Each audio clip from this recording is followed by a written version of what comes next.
It's the biggest of all surprises.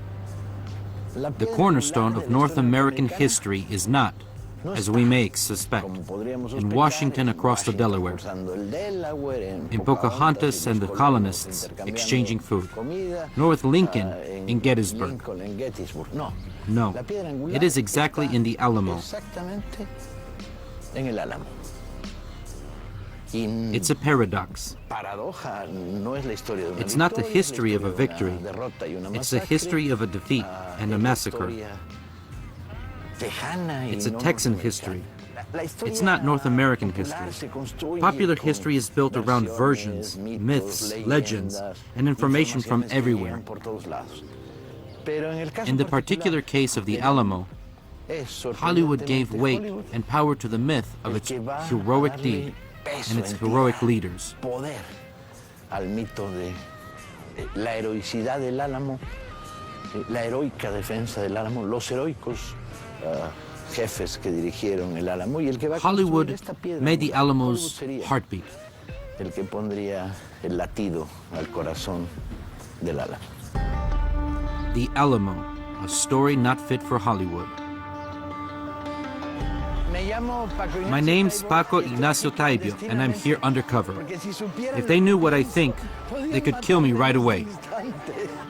The truth is that the come-and-take-it anecdote seems nice when you come see the dimensions of the small cannon. Disney deployed all of its merchandising behind the operation. These uniforms they're wearing, some of these men have $1,000 in the uniform. Well, John Wayne had a vision to make a movie about the Alamo for over 15 years or so. Starring John Wayne as Colonel David Crockett. Do you know, I have to do a confession. I don't like John Wayne. I like Richard Widmark. Folks ask me, what is a hero? Have you ever heard of the Alamo? Yes. That's not beautiful for a Mexican. You have 3 to see the little chapel, and 1 to see the movie, and 1 to see the ghosts. James Bowie must have been an amazing man because, according to historians, he was born in 3 different states and died in 4 different rooms.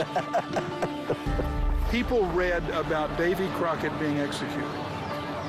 Boom. They get mad. Huge controversy. If you see it in a very Mexican way, you could say Santa Anna was very dumb at seeking glory. Before the sunrise of March 6, 1838, the Mexican army, under the command of General Santa Anna, assaulted the Alamo Mission near San Antonio and was defeated by its defenders, most of whom were U.S. soldiers, who had rose up in arms and proposed Texas independence. The peaceful, uninhabited, and deserted Texas was targeted by the U.S. government, and it was the cause of conflicts. By 1915, there were 7,000 North American families in Texas.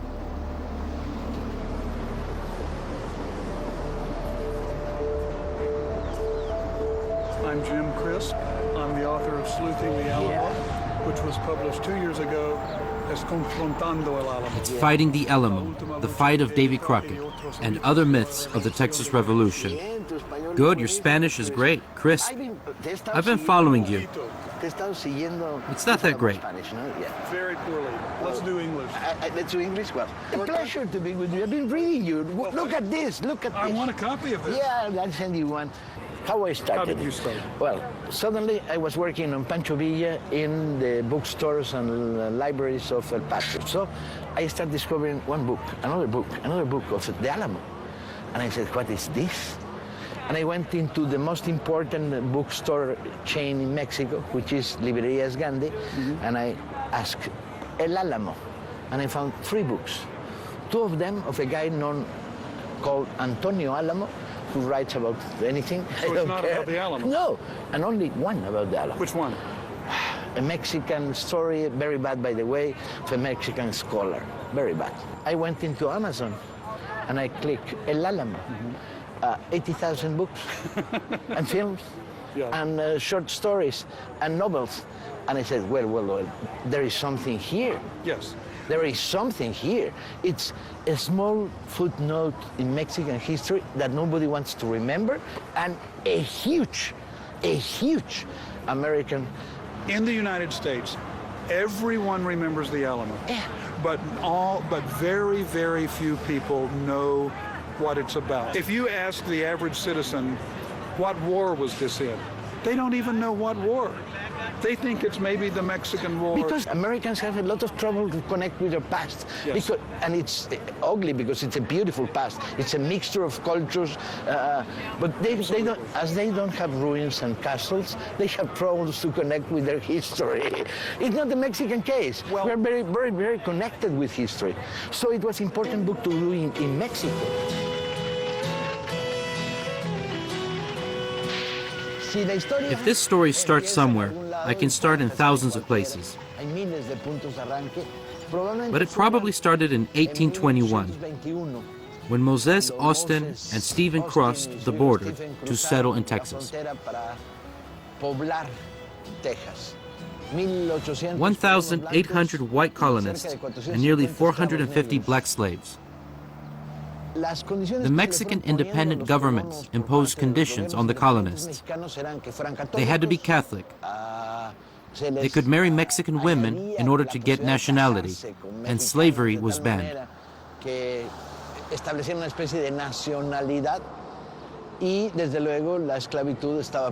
Most Americans don't like to talk about slavery. Look, American history is built on this conundrum, this contradiction in which there's so much opportunity in this new land, so much land available, that you can't afford to pay someone to work for you. If you have a huge plantation, tobacco, cotton, sugar, the only way you can get rich if you have a lot of land is to make someone work for you, to force them to work for you. In this documentary, you're going to be the good gringo. Okay, what's next for the good gringo? Look, it's kind of nice. An ode to nationalism.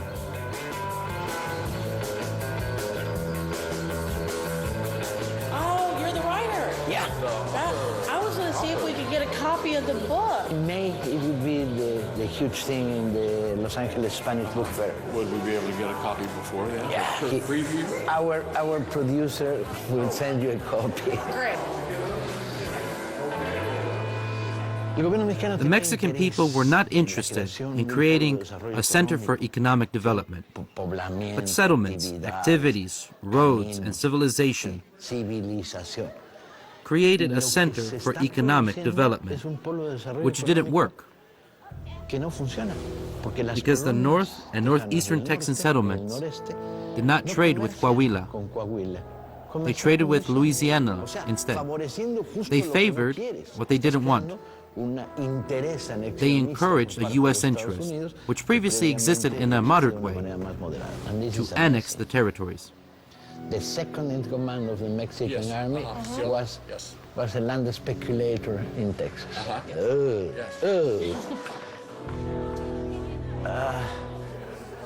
Stephen, Moses' son, promoted the autonomy project at the beginning. I think Austin's proposals didn't include independence. He proposed a federation to turn Texas into a state, separated from Coahuila, and to pave the way for the colonists' demands: religious freedom, trials by jury, among other things.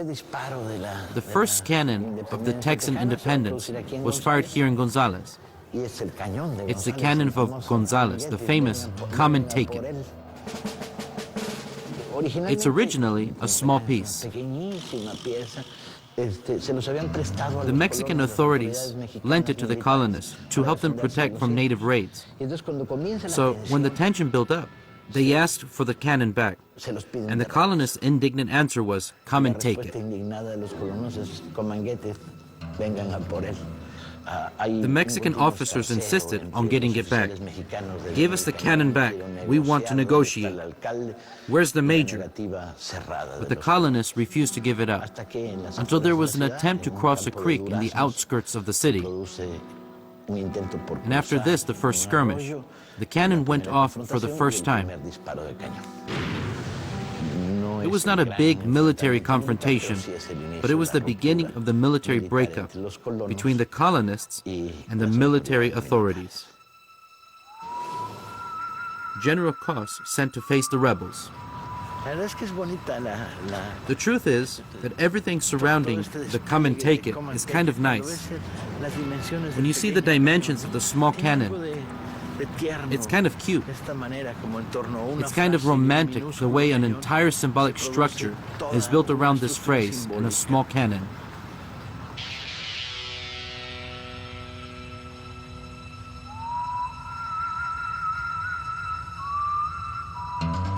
When John Ford, one of the main inventors of the U.S. West myth, corrected the script, The Man Who Shot Liberty Valance, one of its characters, journalist Maxwell Scott, stated, "This is the West, sir."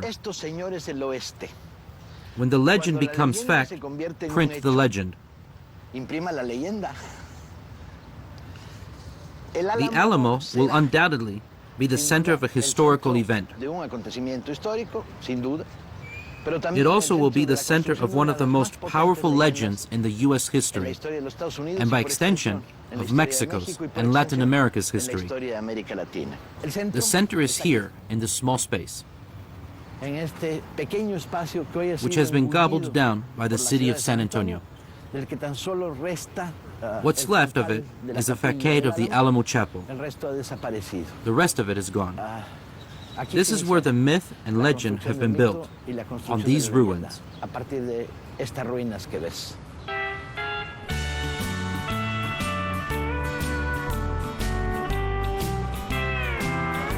Just a little bit inside the shrine, and he'll be able to answer any other questions you have. Okay.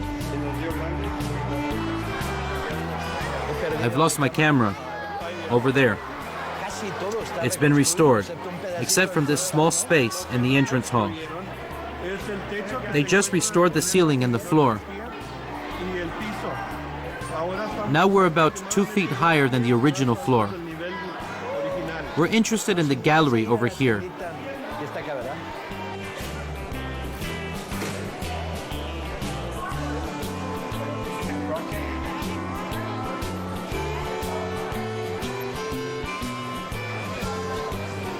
The mythical line in the sand. Wow. This has been here since the monument was built. Now, there was a moment when merchandising took over reality. I mean, a cup becomes reality, not a stone. A teaspoon and a raccoon hat become reality, because it's what takes over everything. To build a different reality which fits the heroic myth. In 1954, Buena Vista, a Disney subsidiary, decided to launch a big TV project, a 3-episode TV show called King of the Wild Frontier. King of the Wild Frontier. Sharon, you're 8. What would you like to see? I think I'd like to go to see Frontierland when Davy Crockett fights the Indians. Davy Crockett. They chose a little-known actor, Fess Parker, for the leading part. The truth is that the film resulted in a big surprise, because interest focused on the third part, the Alamo.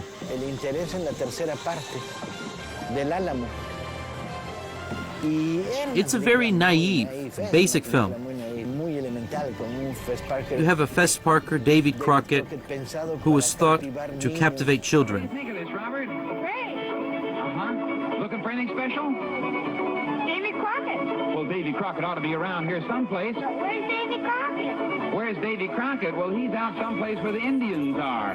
Well, I'll tell you what we're going to do. I'm going to give you this gun, Robert. You point it up in the air, and when you fire it, that'll bring Davy Crockett. It captivated a bunch of children and adults and became part of the construction of this myth. Hi, Fast. What happened? We'd have been here sooner, but we took a shortcut through the painted desert. Yeah, there's too much paint, too. War paint. Indians? Them redskins was just itching to lift our scalps. Well, what did you do? Nothing. We just let those Indians breathe away till their hot breath dried out that gunpowder, and then old Betsy took over. Oh, what a story. I've sure been a goner without it. Tell another story, Davey. Fess Parker was a success. Disney made $3 million only that year. The imperial, heroic Disney Crockett version of the myth is imposed. Disney croquetiana del mito.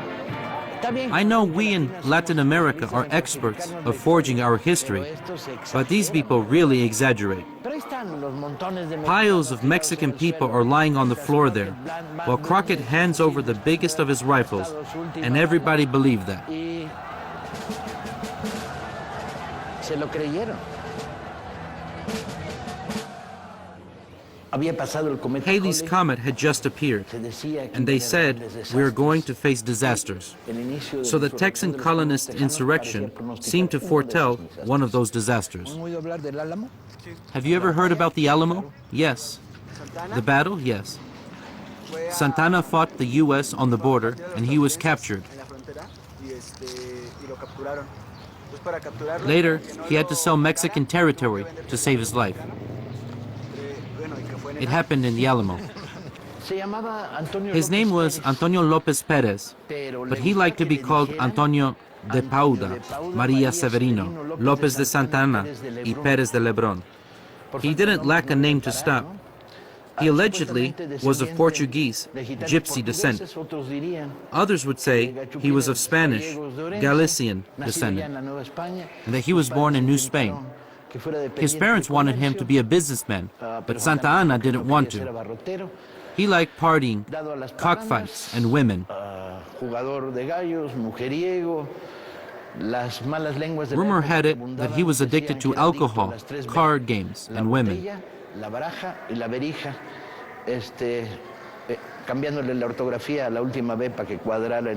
Was he a man in love with power? Undoubtedly. But what kind of power? He was upset about working at the National Palace when he was president. He got bored and retired to his hacienda and left somebody else in his post. On November 1835, Santa Ana arrived in Mexico City. He left his hacienda, Manga de Clavos, and headed to Mexico City to organize an army to put an end to the Texan colonist rebellion.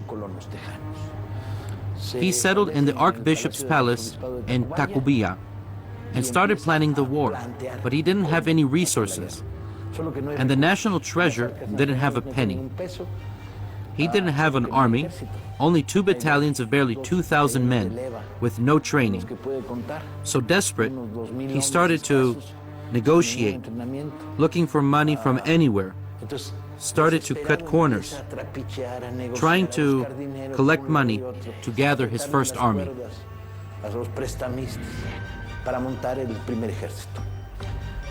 He asked support from an old military officer who had been with him for the last years, and the people who had been with him since Iturbidismo.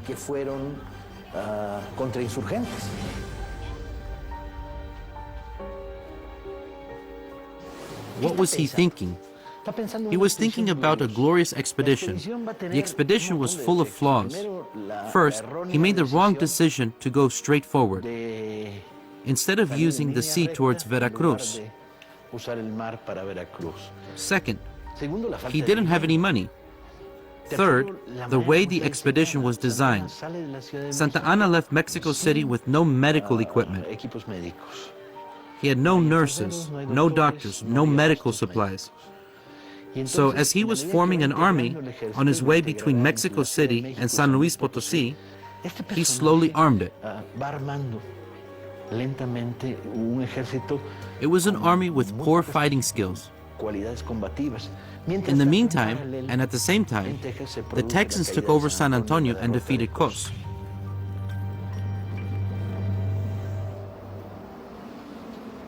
Where's the other garden? President General Antonio López de Santana, the Napoleon of the West.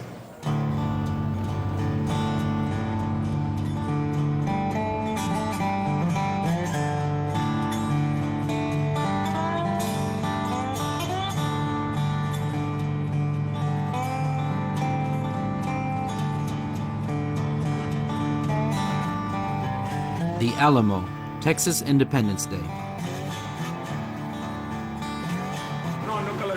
No, I haven't seen it. Spanish hasn't been spoken. Okay. I'm a member of the Texas Army, which is a reenactment group which does the reenactment of the Battle of the Alamo. These guys are wonderful. They reenact the Mexican Army. These uniforms they're wearing. They have, some of these men have $1,000 in the uniform. The enemy will have to reinforce the Alamo fortress. This is their logic, to turn it into a show.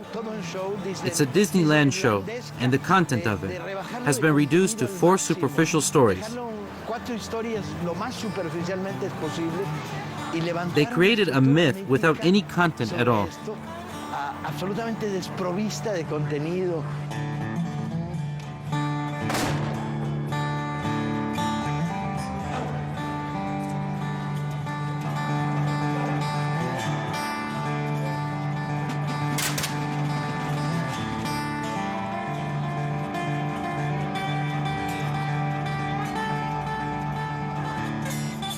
It's a powerful atmosphere of U.S. nationalism.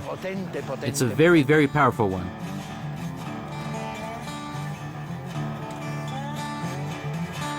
Esparza. Esparza indeed. It's a pleasure. English is not my language. I use it only to work. And Spanish is not mine. Yours is infinitely better than mine. Infinitely. How do you get involved in the Alamo things? Like many people of my generation, I was inspired by the history of the Alamo, by popular culture. Walt Disney's Davy Crockett series. But of course, you and I know that no historical movie has ever been historically accurate. Never.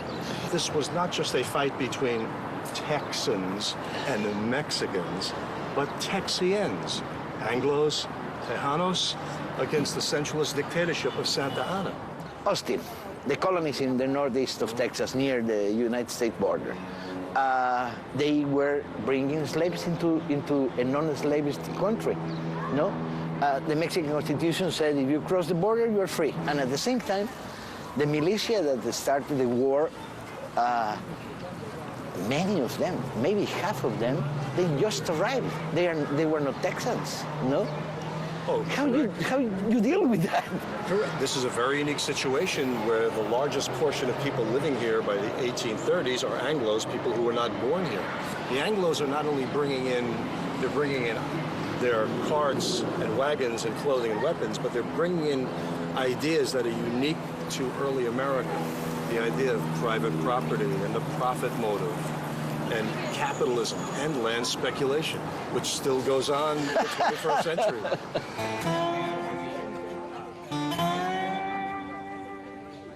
The story of the Alamo, the reason why it's so unique is that the history and the popular culture frequently overlap and conflict. And many people believe what they see in popular culture. Some of it is true, but most of it is not. John Wayne says that. There's nothing else to say. There's nothing else. There's a lot to say about this.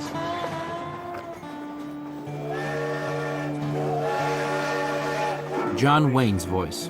Crockett, Travis, and Dickinson, and the others who died in the Alamo had become legends before the smoke over the battle had blown away. What kind of men were they? Well, we know that they died and that they were heroes. But nobody wants to die, and nobody just decided to be a hero. It has to be forced on you. That's what happened to them. It was forced on them because they were stuck with ideas like freedom and the rights of the individual. Living free meant a lot more to them than cowering in security.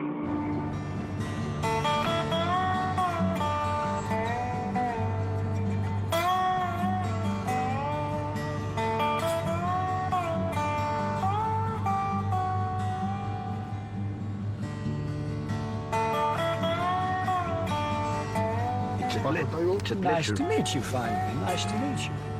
Welcome to Alamo Village. The John Wayne movie ends with a song telling us, once they fought to give us freedom, that is all we need to know. It certainly isn't all we need to know.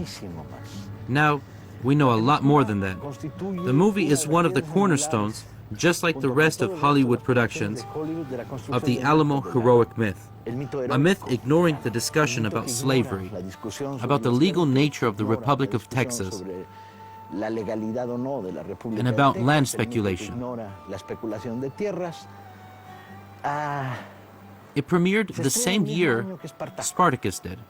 In the midst of the tension produced in the United States and conservative governments by the Cuban Revolution, there are two proposals to the world. One is the conservative, neo-imperial proposal of Wayne's movie. The other is the return of those who purged by McCarthyism and the Spartacus rebellion of slaves. They're on the table now. John Wayne's movie will be part of the huge ideological arsenal that has built the Alamo's history.